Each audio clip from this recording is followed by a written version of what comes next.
Bollywood Indian star Sanjay Dutt की मां और सुनील दत्त की बीवी नरगिस दत्त, जिसका पैदाइशी नाम फातिमा राशिद 1 जून 1929 को कलकत्ता, भारत में पैदा हुई। हिंदी सिनेमा की लेजेंडरी भारतीय अदाकारा थी। उसने अपने अदाकारी कैरियर का आगाज़ 1940 की दिहाई में किया और अपनी काबिलियत और इस्तेदाद के साथ तेज़ी से शोहरत हासिल कर ली।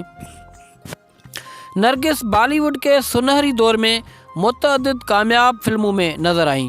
उनकी चंद काबिल ज़िक्र फिल्मों में अंदाज़, बरसात, आवारा, श्री 420 और मदर इंडिया शामिल हैं।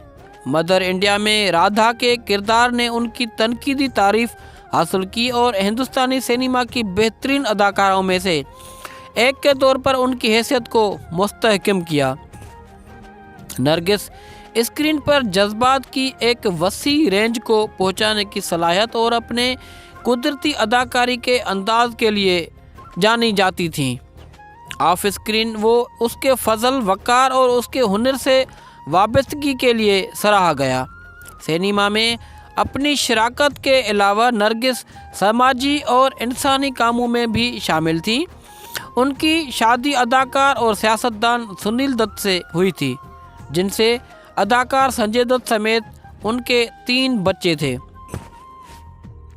अफसोसनाक बात यह है कि नरगिस से लबलबे के कैंसर से लड़ने के बाद 3 मई 1981 को 51 साल की उम्र में इंतकाल कर गई।